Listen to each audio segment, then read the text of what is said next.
Deci asta se întâmpla, ajungem, eu am stat și la Zugreni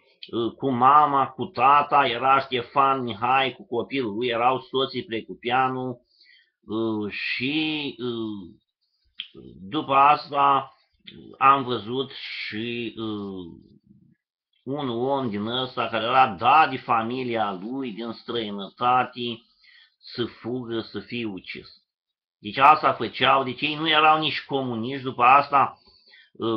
prin 72, au venit aici oameni și ne-au zis, grupul este luat sub urmărire totală, internațională, grupul lor cu Ștefan Mihai, deci Ștefan Mihai era tânăr, câteodată ne mai amenințau și pe noi, adică o să vă omorâm și pe voi, pentru că ei erau obsedați de crimă. Deci Ștefan Mihai, procurorul militar Ștefan Mihai, cu copilul, deci semna cu un vierme negru, pic, am arătat,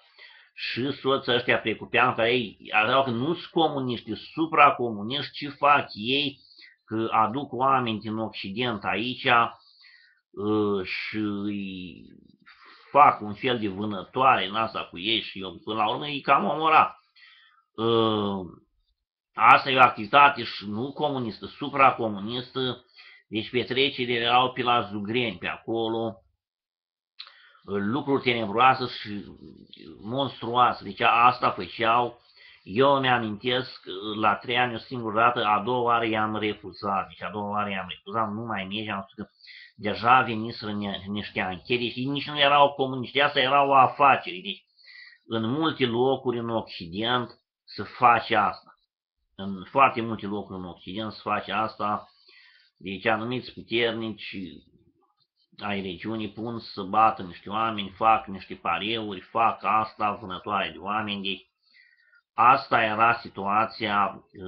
lui Ștefan Mihai, deci a procurorului, care nu era atunci decât, cred că, un locotenent major, maxim, Ștefan Mihai, și cu soții Precupeanu. Și mai era cineva, un nisit, mai erau mai mulți, dar ăștia sunt cunoscuți de nimeni, tot ne amenințau că o să vă omorâm și pe voi dacă vorbiți. Iar cred că eu vorbesc, nu mă sperii absolut deloc gunoaiele astea, care nici nu sunt comuniste, nici anticomuniste, niște gunoaie umane. Asta am avut să spun în acest reportaj. După asta, deci când am crescut mai mare, au venit oameni și ne-au spus să ne depărtăm cât mai mult de aceste familii, de familia Precupeanu și de familia asta lui Ștefan Mihai.